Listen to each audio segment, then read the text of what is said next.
สบายดียินดีต้อนรับสู่ซ่องอลิต้าสาวผมยาวเด้อเฮามาวาร์ปอยู่ที่แคมป์ของหนาโรงแรมอินทัดมื้อนี้เฮาสิมาหาแขกสุดพิเศษเนาะมาแบบบ่บอกบ่กล่าวมาแบบเซอร์ไพรส์แฮงมาเบิ่งกันว่าสิเป็นไผแขกสุดพิเศษมาปากเซแบบบ่บอกบ่กล่าวเนาะเดี๋ยวเฮาสิพาทุกคนไปเบิ่งแต่ว่าเฮาสิลองลงไปจอดเบิ่งว่ารถอยู่บ่รถไผเนาะอันนี้จะเป็นทางหลุมเนาะเฮ้ยรถไผนี่เอ้าคือมาโผล่อยู่ที่ปากเซแม่นบ่วะหรือคนละคันนี่หรือคนละคันเนาะอาจจะคนละคันเนาะเพราะว่ารถคันเป็นรถพอเฮานี่เหม็นจะบ่เปิดแบบนี้ เดี๋ยวเฮาจะขึ้นไปหาแขกอยู่สัน3มื้อนี้ทำงานเด้อ มื้อนี้ทำงานออกไปกินข้าวเดี๋ยวเฮาสิเข้าไปเลยเนาะโรงแรมนี่จะเป็นโรงแรมอินทัดหน้าแคมป์ของเลยรถจนจอดบ่ได้บังเอิญไอ้เพิ่งก็เจ็บท้องเข้าห้องน้ำจนเมื่อเข้าห้องน้ำอยู่ห้องเนาะนี่บ่อนจอดรถบ่มีก็เลยลงไปจอดรถอยู่หลุม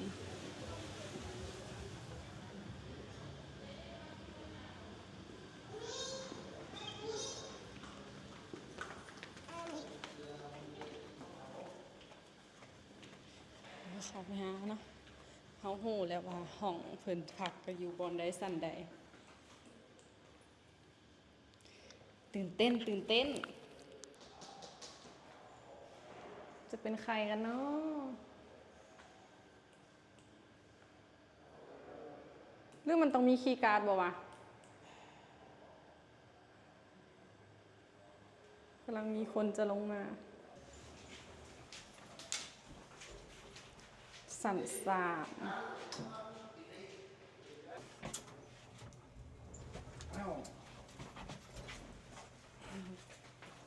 คุณมี6 คน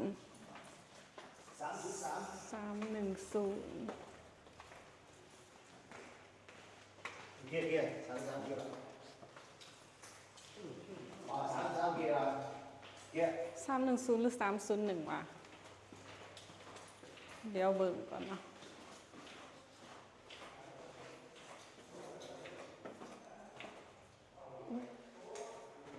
เอามาถือบ่วะโอ้ยบ่แม่นแล้วน่าจะ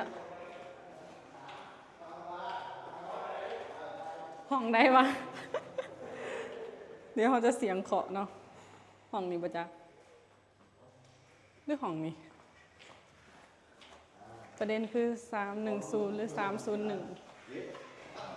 อุ้ยน่าจะ301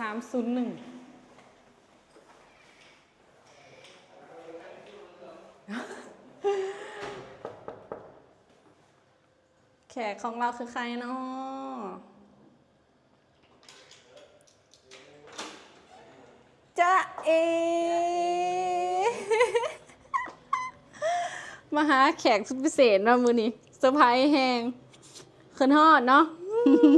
มาหาฮอดปากเซเซอร์ไพรส์แฮงมาแบบบ่ได้บอกจนแบบบอกเลยจ้าจนแบบพอตื่นมาลุกมาอ่านเสร็จเพิ่นว่าแม่สิไปนอนปากเซเด้อว่าเอ้าแม่มายังซั่นน่ะแต่แท้แม่เพิ่นมาเวียกอยู่อยู่ไสอยู่สารวัตรบ่แม่อยู่เป็นเวียกหยังบ้านเรางามมาทำบุญอยู่เขาห้องเอียงเขื่อนเซเซตบ่เซเซต1เซเซต2เป็นเขื่อนไฟฟ้าบ่แม่นเป็นเขื่อนน้ำไฟฟ้าแม่นอยู่เพราะว่ามันเป็นอยู่เมืองเหล่างามแม่นอยู่เมืองเหล่างามเพราะว่าเราเคยอยู่ใช้ชีวิตอยู่หั่นตั้งแต่ตอนเราเรียนตั้งแต่ป .5 จนจบม .7 แล้วส่วนหลายเราใช้ชีวิตอยู่หั่นน่ะนะเป็นส่วนหลายแหละเราไปอยู่เวียงจันทน์แล้วเราก็มีหน้าที่ตำแหน่งแล้วก็รู้สึกว่าโอเคนะเราก็มากลับมาเฮ็ดบุญนะประมาณนั้นบ่ที่เราเคยอยู่แม่นบ่ที่เราเคยอยู่แล้วเราก็เลยมาเฮ็ดบุญเฮ็ดหยังเพราะว่าพอเราเป็นหัวหน้าอยู่หั่นนะก็เลยไปเฮ็ดบุญอยู่เซเซตเขื่อนยังก็แม่ก็ลืมนะเขื่อนลืมสื่อแล้วฮู้แต่ว่าอยู่เหล่างามแม่นมากับไผนี่ค่ะมาคนเดียวเหรอมากับ ท่านประธานสิมากับรถค่ะ มากับสามีติ มากับรถค่ะ เขาก็จับมือ คนขับรถอ่อนแอแล่เมื่อยถึงเมื่อยถึงเมา เนี่ยมันเนาะทำท่านอนเนี่ย ทำท่านอนนี่ป้าตาจนเยิ้มแล้วโอ้ป้าสบายดี FC นะ บายดี ลีดพันกันเลยได้ดิเพิ่นไปเย่ๆอยู่ทางนอกเนาะนอกหน้าต่างเพิ่นเห็นนาฬิตาลงรถเพิ่นว่าฮู้พอแนมเพิ่นไปไปอีกผู้ดีเด็กน้อยเขากินขนมอยู่นู่นเขาก็แนมนำ มาแต่ใส่อีกเด้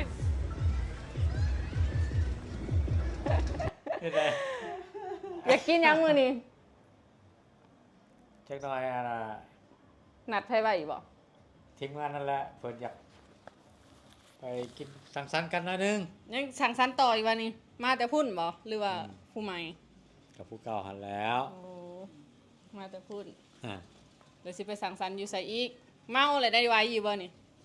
อยู่แถวนี่แหละใกล้ๆนี่แหละบ่ได้ไปไกลดอก แต่ว่าเฮาหันไปกินข้าวกินหยังต่างหากก่อนบ่หรือว่าสิไปพร้อมกัน โอ้ยอยู่นำกันนั่นแล้วบ่ต้องไปแยกดอกมันเวลามันมีหน่อย อีโปดนมันก็ฮอดเวลานอนแล้ว เฮาหันสิพาเจ้าหันไปกิน นี่ไง แซลมอน ไปสิ อันเดียวกันนั่นแหล้วก็ไปนำกันแล้วก็กินนำกันเลยแล้วก็แล้ว เพราะว่าสิมีห้านอยู่แฟนซิปมอลมันจะโอเค เป็นชิปอีกแล้ว แม่นมันเป็นห่างเด้ห้านในห่างเด้ เป็นชิปตัวนั้น ทางใน หาในหาทางใน นี่นะไปมาเวียนนี่ก่อน สมมุติว่าแล้วตัวนี้จังไปตัวนั้น แล้วตัวนี้แหละสิแล้วจักโมงวันนี้เขาปิด9:30 สมมุติว่าแล้วตัวนี้หักเด็กก็บ่ไปตัวนั้นก็ได้ อืม ก็ เพราะว่าย กเลิก คันส ตัว ม นั้ มุ น ติซุมเจ้าสิสั่งสรรค์กันนี่เฮาแนะนำทางข้างนี่ มีห มั ยั น ง สิ วะ มีห้านแคมป์คล้องนี่แหละ แต่มันเป็นห้านงามๆที่เขาถ่ายลงกลุ่มตอนนะจะเห็นปะถ่ายลงกลุ่ม มันจะแบบสไตล์แบบฝรั่งสินะ จักแล้วก็บ่ฮู้เลย มีดาดฟ้าทั้งเทิง คือห้องแฮมนี่เขาจ้องไห้นี่ทั้งเทิงนี่จะเป็นดาดฟ้ามีซาลอยนำอื่นเจ้าขึ้นไปก็ได้ แล้วก็สิมีห้องอาหารทั้งหลุม เขาว่าเหี่ยวใส่บ่ได้ เนาะไปสิไปเหี่ยว มันบ่คือน้องเขาเด้จะเหี่ยวเจ้าผู้ดีเลิศ ช่วงเขาลงอร่อยเขาเหี่ยวใส่เฮ้ยจิ๋ว บ่คันเหี่ยวแล้วมันสิขึ้นเป็นสารสีอื่นติ ก็ยามันแหละ เขาบ่ให้เหี่ยวลงอ่างบ่ได้บ่ได้ เขาก็ว่าบ่ได้เหี่ยว เพราะแอร์เพิ่นเว้าลิ้นเด้อเพิ่นเว้าหยอกเด้อทุกคนเพิ่นอยากเมาแน่แหล้ว นี่สิมาจากมื้อนี่ ถ้าหากว่าบ่มีหยังกะมื้ออื่นกลับ ถ้ามีหยังต่อกับมื้อฮื้อกลับ โอ้เตรียมเครื่องไว้แล้ว 2-3 สุดเนาะ เครื่องคันบ่มีไปซื้อใหม่ก็ได้ อยากไปไสแหน่แหละอยากไปเที่ยวไสแหน่ ยังบ่ฮู้ แล้วเวียกหั้นนะสมมุติแล้วเวียกอยากไปไสแหน่ ว่าแล้วเวียกมีแต่กลับบ้านแล้วเนาะ แบบมีแผนอยากไปเยี่ยมยามหมู่คู่ญาติพี่น้องสินะจะบอกให้เฮาตามหาหมู่คู่เจ้าตอนไหนจะลืมแล้ว โอ้ย เจ้าก็มาแล้วเจ้าก็ไปเองวันนี้ ญาติเขาบ่อยาก ยันเขาบ่ว่าง บ่แม่นญาติเขาบ่ว่างหลายกว่าก็สิโทรถ้าโทรบ่มากอ่ะบ่เป็นหยัง เนาะ แล้วจะหน่อยสิโทรเบิ่งนี่ โอเคทุกคนพอแอร์เมตาเพิ่นมาเวียกอยู่เรางามเลยกับมาปักซีเลยเป็นยังตะแพงบ่ขั้นตอนน้อยเลยแม่นพอแอร์นี่เอาไปจีกทิมหรือว่าเอาไปเสื่องแล้วนี่ฮะใหญ่มากวันนี้เฮารักษาตัวเองได้เฮาดูแลผิวพรรณหรือว่าเฮ็ดตัวเองบ่ยุ่งบ่ยากนี่เฮาสามารถใส่ได้หากเพิ่นก็อยากติได้นี่ว่าหนุ่งสั่นแท้ ไป เตรียมเครื่องเตรียมของเมียนเครื่องแล้วบ่เตรียมเครื่องแล้วบ่ เบิ่งไงแกเขาเจ้ามาก่อนเขายังมาแต่เหล่างามยังบ่ทันฮอดปักเซ หรือว่ามันสิไปก่อน ออกมาแล้วบ่หรือว่ายังบ่ทันออกมา ออกมาแล้วแต่อยู่ระหว่างทาง เฮาไปกินก่อนแล้วเฮาจึงอันนั้นก่อนก็ได้ ฮะ เฮาไปนั่งกินถาบัดเรามาฮอดก็ใหญ่ห่านก็ได้ นี่เนาะสุดอลิตามื้อนี้ก็จะแปลกแหน่เนาะบ่เคยแต่งลุงนี่จ้ะเผื่อเป็นจังไดเป็นจังได ว่าผัดจีหัวเป็นจังไดแม่ เจ้าจังหน่อย คือยุจะได้เจ้าบ่ได้น้อยแล้ว มันบ่แม่นกระโปรงแบบแพมเพิร์สใดมันเป็นกระโปรงแฟชั่น เออ หัว ตะแพงตะมูตะมี เนาะมันก็เป็นตะแพงมันก็ตะมูตะมี อย่าคืออันกระโปรงอามี่นี่ป่ะ อย่าขึ้นส่งมามีมังลง แต่ว่าจะมีห้าง มีห้านกาแฟ กาแฟอยู่ข้างกัน เราจะเป็นเจ้า อยู่ให้แด เราอยู่ใส่ ก็อยู่แถวนี่แหละ มาคนดีกว่าเซนี่เนาะ ห่านคอฟฟี่ห่านคาเฟ่อยู่บนได้เลย กาแฟ มันมีหลายได้ปักเซนี่หลายสุดๆเลย จักแล้วเพิ่นก็บอกผมเคยไป คันเป็นห่านดังนี่แมันอยู่ อยู่ หั ใน วครัวนี่ เคยอยากกระเจ้าอะไร อยู่หัวครัวนี่ แต่บ่ฮู้ว่าอยู่ไส เดี๋ยวจะเลยกันได้พ่อแล้ว โอเค ไอ้เพิ่งเป็นเขาห้องน้ำอยู่หลุมอยู่เจ็บท้อง เอา แล้วเฮาสิไปเลยบ่หรือจังได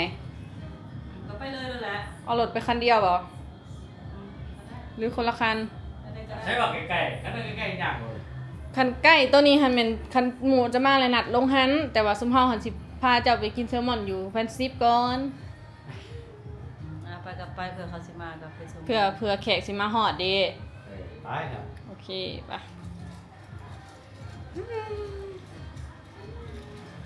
มาเบิ่งเนาะห้องที่พ่อแม่เสานี่จะเป็นห้องวิว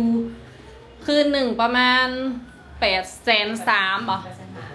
850,000โอ้ ถ้าให้จ่าย2มื้อได้ อะคือจ่าย2มื้อ คันเจ้าดูมื้อหนึงก็ถือว่าเสียไปเลย อ๋อเขาหมายคันมื้ออื่นนี่คันจะออกซ่าประมาณ11โมงนี่เขาจะไล่เป็นมื้อใหม่ 12 โมงเขาให้ออก 12โมง 12โมง11 12โมงนี่แหละ 12 โมง เดี๋ยวมารีวิวห้องเนาะ เอาสิดื้อฮอดบ่ายโมง นี่จะเป็นห้องน้ำแต่จะบ่มีอ่างกุซี่เนาะก็จะเล็กกระทัดรัดนี่ห้องน้ำอันนี้จะเป็นสั้น3เด้อมีวิวข้างนอก มีราคาห้องวิวนี่แม่น850,000ห้องธรรมดานี่แม่น720,000ถูกบ่ห้องธรรมดาแม่นมันจะบ่มีวิวอันหนาเข้มของนี่นี่ อันนี้ก็บ่เป็นแคมป์ของ โอ้ยถ้าเรื่องกระจกวะเลยแท้ๆเปิดแล้วเนาะนี่พอแอมายืนอยู่นอกนี่เพิ่นก็เย้ เด็กน้อยอยู่หันแนมนี่เนาะวิวแคมป์ของงามค่ะคันตกเป็นเงินบาทก็สิอยู่ประมาณ1,400 บาทนี่แหละหรือ 1,200 บาทก็ได้มาขอเนาะสบายดีอ้าย สบายดี มีเวียกอย่างเนาะมีเวียกอย่างเนาะ สบายดีไหมสบายดี สบายดี ไปพากันไปกินเมาหน่อยหนึงยาวสิเป็นนะ ขี่รถที่แม่เหยียบเบรกมันอยู่ ป้า อย่าเบรกจนกดเงิงนะเทศโดยบริครับดอกค่ะรุ่นเด้ขันจะกินอีกนี่ระวังเด้อรถปักเซปักกะลายหนึ่งรถเจะพันใหญ่อีก เอาลงจะไป ให้เอาครับเนาะ อ่ะ โอเค ไม่ไรจะผ่านบ่อยพอครับจะผ่าน กำลังมาสิเอารถไปโซ่ มาโซ่ดอกสันเมาอะไรเจ้าของบ่จะเมาแล้วมืออื่นก่อน มา อ่ะ พอเรื่องโซ่รถดิมันดูนี่ก็ได้นะ ตากระจายเขาเนี่ยแม่ เฮ้ยใจปั้มคือใจปั้ม เพื่อเราสิมา เจ๊ปั๊ม เป้พอเป้พ่อเป้แม่เลยนะเป้ เป้ ใส่แบบพ่อเลยแม่ว่าเป้จะคอแม่บ่ยอมเป้จะคอ ไม่ได้ เป้ ชื่อ จะค คน น อื่ อื่ น น นี่ล่ะ เขาสิไปจ่ายอยู่อันนั้นสินะ ได้โลด จ่ายแล้วว่าอะไรห้องแฮมนะ ฮะ จ่ายแล้วค่ะห้องแฮมนะ จ่ายเลยดิสิเป็นหยัง จ่ายจะคืนเดี๋ยวจ่าย เลยคืนนึง เดี๋ยวมืออื่นสิจ่ายให้อีกคืนหนึ่งเลยค่ะอาหาร น้ำเดี๋ยวเนาะ ไปกันเลยทุกคนเฮาสิพาพ่อแม่ไปกินแซลมอนอยู่แฟนซิปมอ เอาออนอัพเลยว่าอันนี้หันเพื่อนนี่ อย่าลืมอัดได้อันไหมน่ารักไหมทุกคนลุกนี้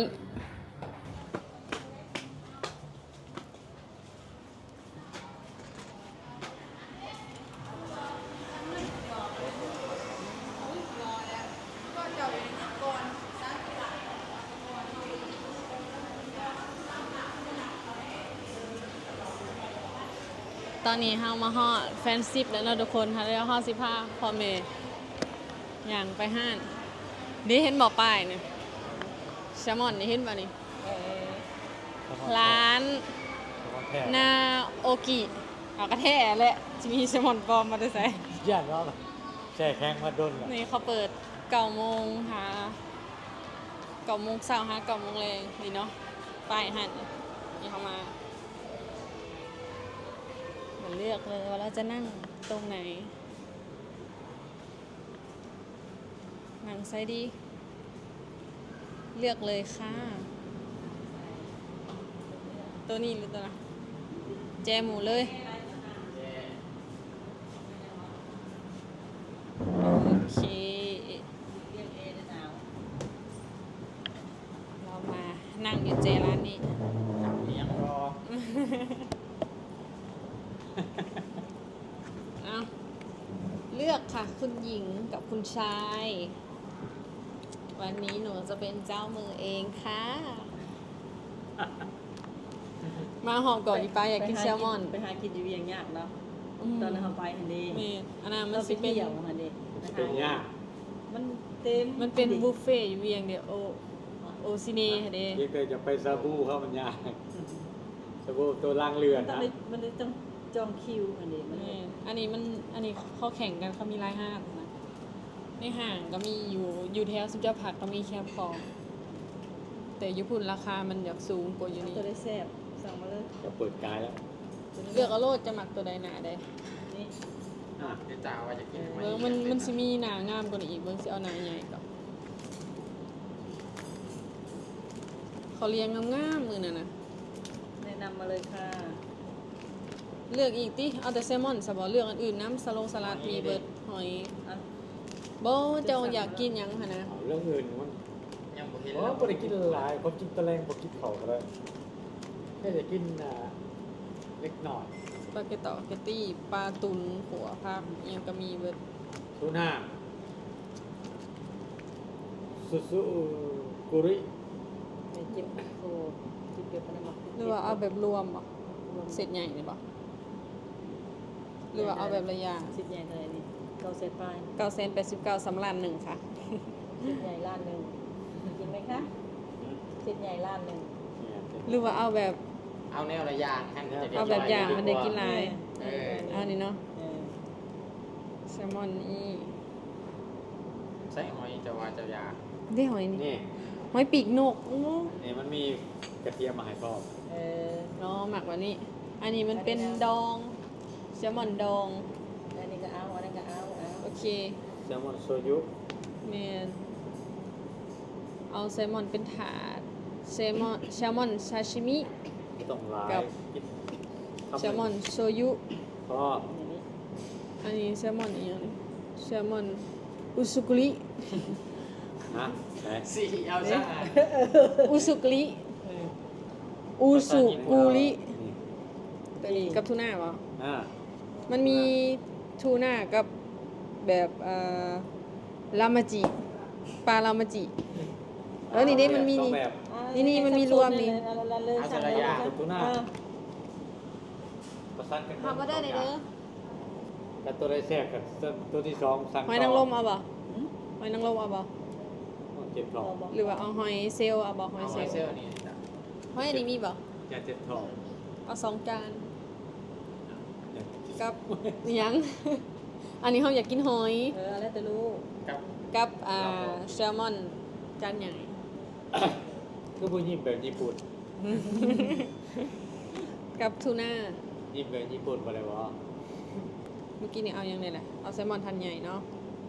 กับทูน่าเอาอะไรบ่เอาแล้ว หอยจะเอาแล้วหอยจับไป หอยเขาเอาแล้ว เอามาต้องอย่างซ้อน เอาหอยเซลล์นะ หอยเซลล์เด้อ กุ้งเอาบ่ กิน เจ้าก็ต้องเป็นห่วงเรื่องกินอาริต้าถนัด กับแซลมอนโซยุ สุดยอดเลย ต้องเป็นห่วง เอาวันนี้กุ้ง lobster นี่ เลี้ยงไว้เพราะญาติเดี๋ยวเขาเลี้ยงมาไว้ แบบอันซูชินี่เอาบ่หรือว่ากินบ่ไหวมันเป็นเขา บอก แล้ว ว่า แต่เอา เขาเอาหน่อยนึงเอาคนละคำก็ได้ เอาแบบตัวน้อยก็ได้ เข้ามาสิแหนบเท่าตะแรง โอ โอ้เลือกเป็น แต่ ข้าม ชั่วเอาคนละครับ4คน4คำพอดี จะสิเอาหนายังไง คนละคำ ก็มันก็ต้องหนาแซลมอนคือเก่าเพียงแต่ หนาเป็ ว่า ด มีขาว มีได้หนาเป็ดย่าง บ่เอาเอาหนาปลาทูน่าเนาะ อันนั้น เอาเป็นปลาที่ว่าต้มบ่ได้เอาเมื่อกี้นี้เนาะ แม่นปลาบ่เนี่ย หรือว่าหนาคาเวียร์ ปลาไหล อาคาเวียร์ คาเวียร์บ่มี เห็ด ครับไข่ยังเป็น ไข่หวาน เป็นมนๆน่ะ ไข่แซลมอน นี่ ไข่ปลา ล่ะ แซลมอน เอาบ่ เป็นแต่แซ่บเนาะอันนี้ ทรมานไข่เลยเนาะ นี่นะเนี่ย เอา อันนี้ก็เป็นแต่แซ่บอยู่เห็ดนี่ เอาบ่เอาเฮ็ดนี่นำนี่เฮ็ดออรินจิ ลองนี่บ่ตำหารลองบ่ เอาตู้ติด ซู สั่ง ชิ มา ตำ ก่อน หารพรีเมียมเลย คันกินเบิดเลยจัง กิน ว่า รสจะหน่อย ย่าลูก เอา เอาสกอต ได้ โอเคพอแล้วลูก น้ำ สิเฮิง น้ำมายังน้ เป๊ปซี่ ำอืม หรือว่า กิน น้ำ ไว ปั่น น์บ่ เนาะ แบบสี่ นะ มีอยู่ น้ำปั่นเหรอ น้ำมังใหม่มีอยู่ น้ำ มี ปั่น น้ำมังโมแอปเปิ้ลมะเกี้ยงอะโวคาโดแคนตาลูป อะโวคาโด โซดามะนาวนี่บ่เอาโซดามะนาวบ่ โซดามะนาวให้พ่อไป โซดามะนาว เออ มันจึงดีต่อสุขภาพ แม่นเอาอันนี้ให้แม่ซะ เอาปั่นอะโวคาโดกับโซดามะนาวโซดามะนาวนี่เพิ่มสุกเลยเด้อ ให้ยังยืนบนสุขภาพ เฮานี่เฮากินตลอดแต่ว่าเอามะพร้าวสดบ่ ได้บ่เอานี่ก็ได้เอาพอ อันอะโวคาโดนี่เปลี่ยนเป็นเอามะพร้าวสดเด้อเมนูแรกมาแล้ว อันนี้จะเป็นเห็ดลิ้นจื่อที่คุณแม่สั่งจานนี่บ่ได้แพงได้ทุกคนแบบหรูหราแฮง69,000กินเนาะ อ่ะพวกเราปิดเพลงให้เจ้าก็ได้ปิดเพลงให้ในเด้อ เรียนเลยว่าตัวตรงตัวสาว ปิดเลย ม่อนลงก็ได้ด้วยเอา ไปเลย ตัวตรง คุณแม่เราเป็นดารานะทำอย่างนั้นไม่ได้อืมแบบน่าจะพัดกับซอสหอย อะโวคาโด หลายอีกเลยไม่หลายอีกหนึงมีละประมาณ2หรือ2อัน2หัวน่ะแต่อะ เฮ็ดยังอันนี้ก็ เผ็ดลิ้นจืดลิ้นจือ อร่อยเนาะหรือที่ร้ายอะโวคาโด อ่ะ แล้วกินแซลมอนนี่มันจะมีพวกโปรตีนหลายอะนะไขมันดีหลายแล้วอันนี้ก็ไขมันดีนี่ก็จะหมักกินนี่ด้วยนี่ เอา ขนาดเมนูผักซื่อๆยังแสบเลยทุกคนนี่เป็นน้ำเฮาหิวเขาว เอา สู้เลยไม่ตาแล้วหมักกินพวกปิ่งเฮ็ด ปิ้งจีนได้สั่งบ่ไหม ปิ่งจีนก็หมักเป็นเฮ็ดอันนี้นะแซ่บกับเฮ็ดอันนี้เราหมักเฮ็ดอันนี้ไล่กว่าเฮ็ดเค็มเพราะว่าเฮ็ดนี่มันแซ่บ ป้า เอาให้เพิ่นสวงก่อนนะผมเพิ่นยังคาเมาอยู่ เอาเบิ่งเมนูต่อไป ทุกคนลืมถ่ายตอนอาหารมา นี่เดี๋ยวเราสิมาห่อพันธุ์ให้พ่อแอกินเนาะอันนี้จะมีแซลมอนและก็มีอันเครื่องเคียงด้วยของกว้างกินมือเขาบอกเดี๋ยวเอาใส่กัน แซ่บโอ้แถวบ้านต่างลางมานี่โอ้ย ทุกคนวันนี้เขามีอันแขกมานำเนาะแขกพิเศษหมู่เพิ่นผู้ที่เขามาลินปากซีเนาะแล้วก็พามาหาพ่อแอเมตาบาวสู้เพิ่นก็ได้ส่วนพ่อแอเมตาเมื่อลินยามบ้านเพิ่นเนาะ สารน้ำเนี่ยเด้อไปหาเห็ดแบบเดือดแปลง แต่ว่าพ่อแอยังบ่ทันได้หับปากว่าสิได้ไปบ่เพราะยังคาเวียกอยู่ กันว่า มันเป็นทางเมืองกับไปเนาะม่วนได้ไปกินปลาปล่อยปลา ใช้เวลาประมาณชั่วโมงนึงเนาะ แม่นชั่วโมง2ชั่วโมงก็ได้ ก็ได้คงเข้าไป พยาบาลตลาดช่วยเห็นแต่ พอเบาสุกเพิ่นก็ไปนอนลินบ้านสวนกับจักเทื่อเลย หลักเขาปัด สองสามเถื่อเถื่อ สามเถื่อสี่เถื่อไปจัง เก่า ไปร้านเถื่อ หลายเถื่อแล้ว ใกล้กันตกกันส ไป บาย ได้ ไกล การสะพายลงไปประมาณ30 ตารางเมตร แต่นี่แต่ปักซี่ไปนี่ ขึ้น 40ลัก ที่ 40ลักแต่นี่ไปขึ้นไปหมด ขึ้นไปแล้ว ไปหาคงจะโดนสิ แม่ ขึ้นบ่แม่นลง ขึ้น คือถามหาแต่สะพาย ประมาณ ขึ้นทางใต้ได้ทำงานเป็น ขึ้นจุดที่ มันมีทางแหวกใช่กันเอาไปเนาะ แม่นสมมติจะเว้ากับในกล้องตอนนั้นจะว่าแฟนเก่าอยู่พุ่นเด้ กับสาวสะพายบ่ มันบ่แม่นว่าแฟนก็คือสาวเก่า อ้าวบ่เป็นแฟนเนาะ คนลบเหรอ คนคุยเก่าเนาะ คนเคยคุยบ่ คนเคยลงกัน กิน เราเป็นคนโลเนาะแต่ ผู้สาวให้ยกกันเดี๋ยวนี้เขาก็สิเฒ่าแล้วชีวิตมัน50แล้ว กระแนโน่เล็กขนาดเจ้าครูบ่าวก็ยังเฒ่าแล้ว เขากันใหญ่เลยแหละเนาะ แต่ละคนเขามี ครอบครัวหมดเลยจ้ะ กี่ตำหูกอยู่กองตลาด สะพายตังหูแค่เดียว สบาย ไปบ่ไปโรงเรียนบ่ไปไปบ่ ไปบ่ไปแม่อีแม่พาแม่อี แต่ แม่ ก็สิบ่จื้อแล้ว เพิ่นเองก็สิบ่จื้อกับเจ้า ถามเอ้าซื้อหยังซื้อนางซื้อน้อยนางน้อยบ่ นั่งก็มีน้อยก็มี เอ้าสรุปจักคน เคยมีนะผู้สาวเพิ่นเคยไปลมเนี่ยมาลินนะ มี มาลินนำอยู่ปักสัตว์มาเห็นอยู่กับเมียเราเมียเราจะดีเนาะเพิ่นว่านะ ก็หมายว่าเคยเป็นผู้สาวแต่ว่ากลับมาเป็นเพื่อนที่ดีต่อกันนี้ มันก็อดีตเนาะตั้งแต่แม่กับพ่อยังบ่ได้ฮู้จักกันแล้วสิไปเครียดเฮ็ดหยังลูกพระเจ้าฮู้จักกันตั้งแต่ก่อนนี่บ่ได้ฮู้จักแม่พุ่นน่ะแม่นบ่ล่ะเป็นอดีต บางคนเข้ามาหาได้เนาะ ก็ได้ จะบ่จื้อดอกตอนนี้ก็เรื่องมันจะบ่จื้อดอกมีแต่ข่อยละจื้อ มาทุกคนมากินกัน เครียดดอกพอหยอกกันซื่อ บัง ป่ายังจบอันนี้ไง ตัดสมัครมา ป่าเนี่ย มีไข่เนี่ย อันนั้นก็สิแซลมอนเกินนั่นแหละ นะแม่นสิบอกจะสั่งจะบ่จื้อวะ อันนี้มันตัดสมัครมา แต่ตัวนี้ตัวหน้าแดง มันบ้างเนาะตอน เย นี้ อะจนตา พ่อน่าจะ แสนตายเลย สั่งสะดุดดึงสุด มาเป็นได้แล้ว ตาย ลองมึง ขั้นตอนหัวแอนกับแม่ตาว่าอยู่ผมก็เกรงใจแล้ว ตอนนี้เราอยู่เนาะมีแต่พวกเขาได้หยาดกันแล้ว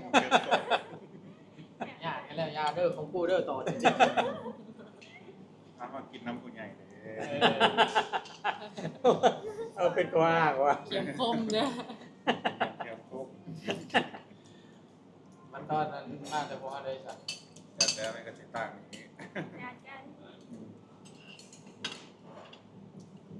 แต่ก็ตี กินจนเราจะพาไปน้ำจุ่มที่มันจะอยากกินจุ่ม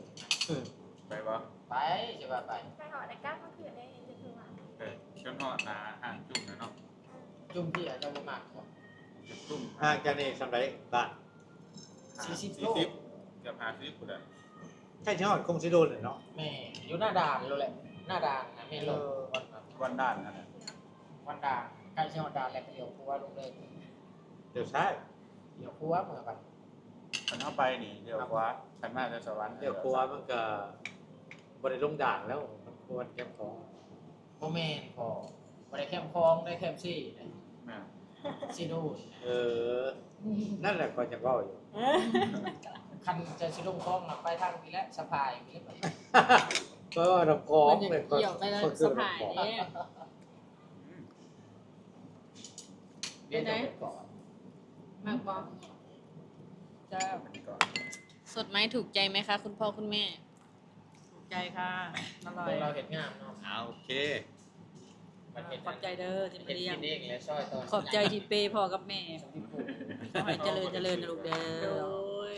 เสียเงินมื้อนี้ซ้ำนี้เดี๋ยวมื้อหน้าอันได้หลายขึ้นกว่านี้ตั้ง สา 100เท่าพันเท่าจ้ะ ธุสาธุเป็นได้ผักกังที่เฮาอัน นะ พัฒนานำ วันที่29เด้อลูกสิถวายกุฎอันมีเวลากับพากันไป อ๋อยังบ่ทันได้ถวายแม่นบ่ ยัง เอาไปติดเนาะ แม่เฮ็ดบุญ ไปเพิ่นเนาะ เฮ็ดบุญแม่นวันที่29คืนวันที่28แล้วฟังธรรมวันที่29ตอนเช้าแล้วก็ถวายอาหารก็ถวายกุฎเลย คือเฮาได้อันมีปัจจัยซื้อผักกังเนาะ แม่ ไปถวายเพิ่นเป็นผักกังติดกับฟ้าที่ว่าเป็นกุฏิใหม่เพิ่นที่ว่าเฮาถ่ายตอนนั้นค่ะเป็น4บ่อนบ่4ป่องบ่หรือ6ป่อง 1 2 3 4 5ปอง 5ป่อง หาปองก็ประมาณ200เหรียญนี่แหละทุกคนหรือว่า 6,000 กว่าบาทซึ่งว่า 200ปลาย มีแต่ไอ้เพิ่นเกาหลีใต้ถ้ามิดว่าอยากชวน FC มาห่วมทำบุญนำแต่ว่าบ่ค่อยได้ไปอะนะก็เลยว่าเอาเองซะเนาะแล้วเป็นหอมหน้าทุกคนถ้าใครอยากกันทำบุญห่วมนำก็ยังมีหลายๆงานอยู่มีมาตลอด วันที่28และเป็นมือฟังธรรมตั้งบุญกว่ามาวันที่29และถวายกุฎนะกิน ขอให้ FC ได้บุญนำเด้อทุกคน โอเคกิน หายากเหรอ ง่าวแล้วเพราะว่าผ่านอลิตาไปหาเราอยู่โรงแรมเนาะบ่อยากดอกคอยกับปนป้าเจ้าหน้าแคมทาง กินข้าวพอมาใกล้กับแม่เด้ให้เรากินก่อนเพื่อนเราสิมาเดี๋ยวโดนเทื่อหนึงแล้วมาก็บ่ได้บอกครับเนาะจนหูจะโทรหาไม่เท่าจะโทรหาไม่เท่าแต่ว่าคืนไม่เท่าว่าโอ้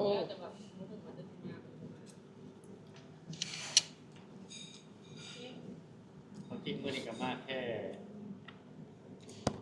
แบบไฟฟ้าเซ็ตแต่บ่คือปัจจุบันนี่แต่ว่าแขกว่า เขาเช่ดิ มาที่เขาพี่เลยมาเลย เส้นนี้กับตือ เราง่าม เรางาม ใกล้ๆบ้านคำไว้อันนี้ โอเค ตากล้อ โอ้ ก็ง่ามแล้วเขาเห็นเดี๋ยวนี้แต่เก่าบ่ได้ง่ามง่ามแล้ว ไปอยู่ ไป ไปอ่ะเป็นรถหล่อแล้วน่ะ แต่ว่า